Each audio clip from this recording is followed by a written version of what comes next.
आप लोगों ने सारे के सारे कानून अपने लिए बनाए हैं, आप मर्दों। अब आप लोग में से कोई भी मस्जिद जाने की कोशिश करेगा क्या? दोस्तों, ये एक जर्नलिस्ट है शहबाज अंसार। ये रिलीजियस और सोशल रिफॉर्म के नाम पर इस्लाम को और मुसलमानों को डिफेम करने की, बदनाम करने की कोशिश कर रहा है। आज हम लोग इसके इस वीडियो को देखेंगे और इसके मानसिकता को, इसके माइंडसेट को डिस्कस करेंगे, जिससे उसका एजेंडा एक्सपोज हो पाए।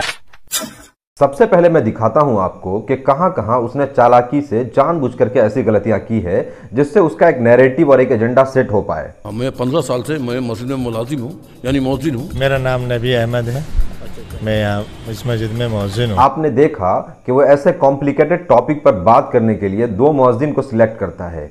मौजिन का काम होता है अजान देना। ये एक कॉमन सी बात है कि आप ऐसे टिपिकल टॉपिक पे डिस्कशन करने के लिए मौजिन से ओपिनियन उनकी नहीं ले सकते हैं। क्यों? क्योंकि वो इन मामलों में एक्सपर्ट नहीं होते हैं। और आगे देखें। जब भी मुझे फिलहाल इस आयत को याद नहीं मुझे, बाकी अगर पहले आप बताते मैं इसकी तैयारी भी करते इस चीज़ के बारे में। जी। और जिन दो इमाम साहबान से बात की, उनको पहले नहीं बताया कि इस टॉपिक पे आपसे बात करना है। इसका मतलब ये हुआ कि वो इस टॉपिक पे बात करने के लिए तैयार नहीं थे, प्रिपेयर नहीं थे।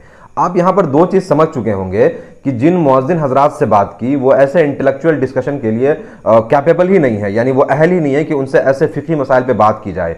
और जिन इमाम हजरात से बात की उनको इतना टाइम ही नहीं दिया कि वो प्रिपेयर हो पाए। इसका मतलब है कि ये एंकर यानी ये जर्नलिस्ट जो चाहे उनसे अपने मुंह से कहलवा सकता है।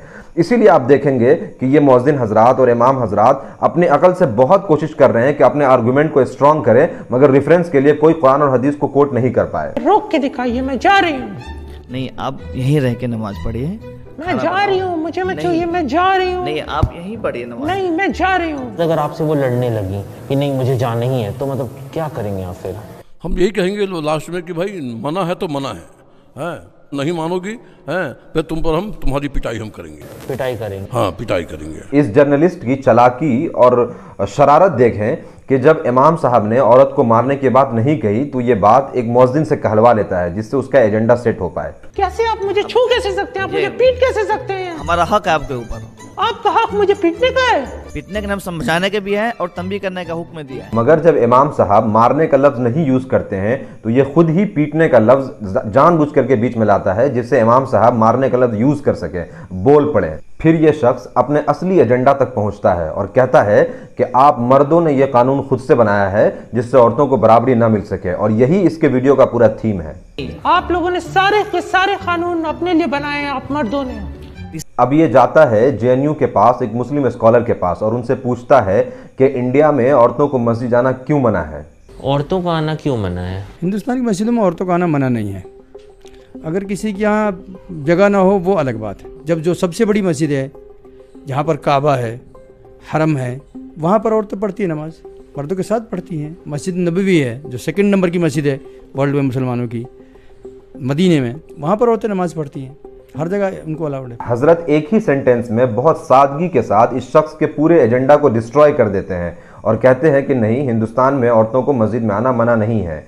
जब हजरत लॉजिक और फैक्ट के साथ उसको जवाब देते हैं तो चूंकि ये जो जर्नलिस्ट है उसका एजेंडा रिफ्यूट हो रहा था तो वो उसे यानी हजरत की बात को एज ए एक्सक्यूज मान लेता है। वो पॉलिटिकली करेक्ट आंसर था जो मुझे पक्का पता था कि किसी टेक सेवी या मीडिया की समझ रखने वाले मौलाना से मुझे जरूर मिलेगा। इसके बाद ये मुस्लिम लड़कियों से बात करता है और पूछता है कि कितने लोगों को लगता है या सोचते हैं कि मुस्लिम लड़कियों को, औरतों को मस्जिद में जाना आना अलाउड होना चाहिए, कोई रोक टोक नहीं होनी चाहिए।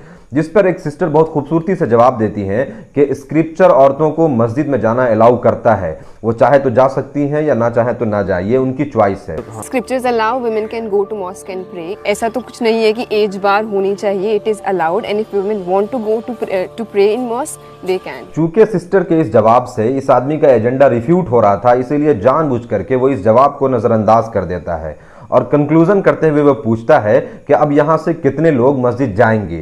जिस पर एक सिस्टर जवाब देती हैं कि मैं तो मस्जिद जाती हूँ, और एक कहती हैं कि मैं कल भी मस्जिद गई थी। अब आप लोग में से कोई भी मस्जिद जाने की कोशिश करेगा क्या? आई तो visit. I asked my sister yesterday. Sisters के इन आंसर के बाद ये चीज़ें क्लियर हो जाती है कि हिंदुस्तान में औरतों को मस्जिद में जाना अलाउड है और जाती हैं। अगर आप इन जनरल ज़मीनी हकीकत के बारे में बात करें तो चूंकि ये वीडियो दिल्ली की बनी हुई है तो मैं दिल्ली की मुस्लिम सोसाइटी के बारे में आपको बताता हूँ। दिल्ली के अंदर दो बड़ी मस्जिद है, जामा मस्जिद और इशातुल इस्लाम मस्जिद अबुल फजल इनक्लेव का। दोनों जगह पे मैंने देखा है कि औरतों को मस्जिद में जाने के लिए अलाउड है, बाज़ाब्ते से उनके लिए इंतज़ाम है। इसके अलावा द क्विंट का 2017 में एक आर्टिकल पब्लिश हुआ था नतीशा मलिक का, उसमें उन्होंने दिल्ली के 17 अलग अलग मस्जिदों से औरतों के नमाज पढ़ने की तस्वीरें शेयर की थी, उस आर्टिकल में पोस्ट की है। इससे यह साबित हो जाता है कि औरतें दिल्ली में मस्जिद में जाती हैं और नमाज पढ़ती हैं। अब ज़रा शहबाज अंसारी के पर्सनालिटी को समझ लेते हैं, इससे हम उनके मानसिकता को समझेंगे और यह समझ सकेंगे कि ऐसा माइंडसेट आता क्यों है। जनाब अपने ट्विटर के बायो में अपने बारे में लिखते हैं कि फेमिनिस्ट और एथिस्ट हैं, मतलब यह है कि ये किसी धर्म को नहीं मानते हैं।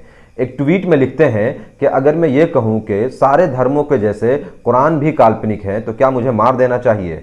मतलब यह है कि साहब ये कहना चाह रहे हैं कि मैं कुरान को नहीं मानता हूं। एक और ट्वीट में मोहतरम ये कन्फेस करते हैं कि मैंने भी इस्लाम को तब छोड़ा जब मुझे लगा कि मैं सही रास्ते से भटक गया हूं। मतलब यह है कि मोहतरम इस्लामोफोबिक भी हैं। श्रीमान आप भटके नहीं हैं, बल्कि आप उन सवालात का इस्लाम के बारे में अपने छोटी अकल से समझने की कोशिश की, आपने किसी अच्छे स्कॉलर से मिलने की कोशिश नहीं की।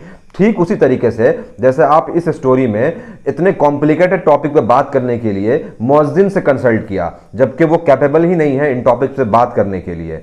आखिरी ट्वीट देखें, लिखता है कि सभी धर्मों को मर्दों ने अपने हिसाब से बनाया है, इसीलिए इन किताबों में आप औरतों को बराबर का हक नहीं मिलता है। ये वीडियो भी उसी माइंडसेट से, उसी एजेंडा के तहत बनाया गया है। उसमें यह साबित करना चाहता है कि मर्दों ने लॉज बनाए हैं जिसमें औरतों के साथ डिस्क्रिमिनेट किया जाता है। इसमें इस बेचारे की कोई गलती नहीं है। इसको इक्वालिटी और इनइक्वालिटी का जो बेसिक डिफरेंस है, जो डेफिनेशन है, जो कंसेप्ट है, वही नहीं पता है। क्योंकि जिन फिलोसफर्स ने इक्वालिटी को डिफाइन किया है उनके अकॉर्डिंग दो डिफरेंट यूनिक क्वालिटी रखने वाले चीज़ों का एब्सोल्यूट इक्वालिटी मुमकिन ही नहीं है। क्योंकि दो अलग अलग जेंडर के इक्वालिटी के ऊपर बात करना ये आइडेंटिकलिटी की बात है, इक्वालिटी की बात हो ही नहीं सकती है। इसी तरीके से अल्लाह ताला ने मर्दों को और औरतों को अलग अलग खासियत और जिम्मेदारी के साथ पैदा किया है, मतलब अलग अलग प्रॉपर्टीज और रिस्पॉन्सिबिलिटी के साथ पैदा किया है। अब कोई इक्वालिटी के नाम पे आइडेंटिकलिटी की बात करें तो वो उसकी गलती है, वो खुद कम अकल है। इसको मैं और एग्जांपल की तरह समझाऊं अगर, तो कोई ये कहे कि बैल अगर हल जोतता है तो गाय और बकरी भी हल जोते, तो वो आइडेंटिकलिटी की बात कर रहा है, इक्वालिटी की बात नहीं कर रहा, और ये मुमकिन नहीं है। अगर कोई ऐसा कर भी दे तो बकरी और गाय के ऊपर जुल्म हो रहा है। इस्लाम दुश्मन जिस आइडेंटिकल इक्वालिटी के नाम पर इक्वालिटी की बात करते हैं उसको अगर और अच्छे से आप समझना चाहते हैं तो मैं एक एग्जाम्पल बोलता हूं। कोई ये कहे कि औरतें ही क्यों प्रेग्नेंट होती है, मर्द क्यों नहीं प्रेग्नेंट हो सकता, तो ये ऐसे ही बेसलेस और बेवकूफ़ों जैसा आर्ग्यूमेंट है। तो भाई मैं ये कहूँगा कि जिस तरीके से आप कम अकली की वजह से इस्लाम छोड़े हैं, वैसे ही आप अब तक इक्वालिटी के कंसेप्ट को नहीं समझ पाए और आप आइडेंटिकल इक्वालिटी के चक्कर में इक्वालिटी को कंफ्यूज हो रहे हैं। तो मैं आपसे रिक्वेस्ट करूँगा कि आप इसको दोबारा से पढ़ें।